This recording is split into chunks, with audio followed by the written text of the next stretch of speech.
Hello folks, thanks for stopping by. I'm going to spend a few minutes here and show you a couple pictures of a radio that I've been restoring over the last couple weeks for my dad.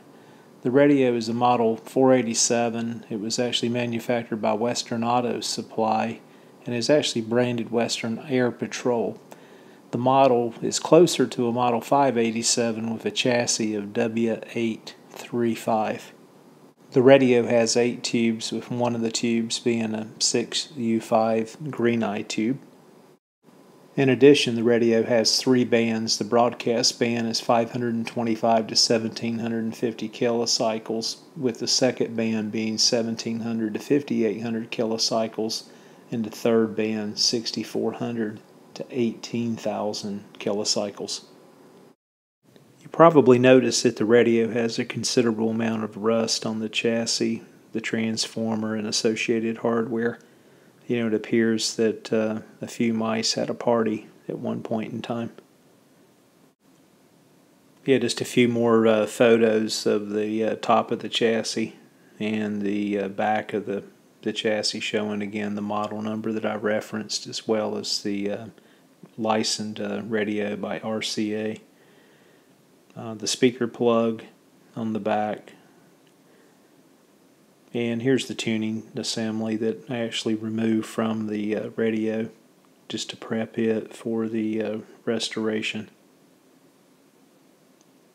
You can see here it's just part of the tuning mechanism removed at this point.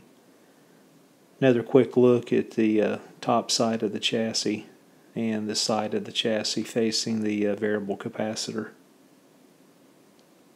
One more look. Looking down on the radio, you can see the rust is extremely bad on the chassis.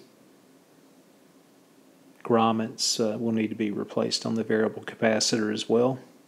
Here's the tuning capacitor removed, getting ready to be soaked. Additional grommets that will need to be replaced as well. Again, another look here with the variable capacitor removed, and you can just see the extent of the damage. Again, grommets that will need to be replaced on the standoffs. So, a few hours of work definitely ahead of me on this one. Alright, I took the transformer out. It checked well.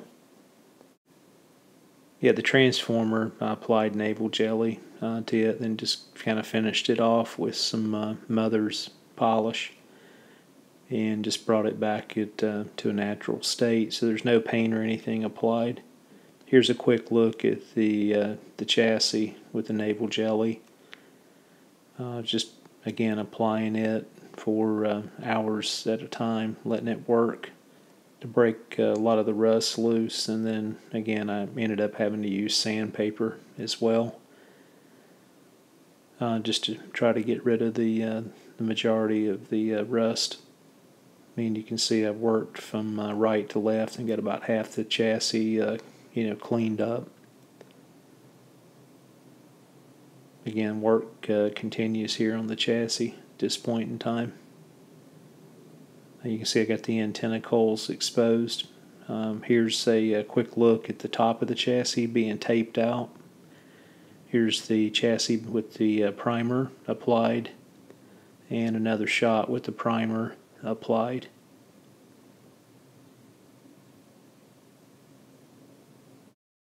So a few more pictures here with the primer applied, as well as a final coat of paint on the chassis itself, again with the transformer reinstalled, as well as the antenna coils polished up and the IF cans. So looks like it turned out pretty well. The next step here is to get the variable capacitor back on the radio. So I mentioned earlier I soaked it in Evapo-Rust for about 20 hours or more, and then ran it through the ultrasonic cleaner on about 8 or 10 cycles and let it dry, and then shot it with clear coat. Here's the variable capacitor mounted back in the radio to the chassis, and you can see the difference. It's like night and day from what it looked like before. Anyway, hope you enjoyed this. Thanks for stopping by. And Dad, I hope to have this back to you by July 4th.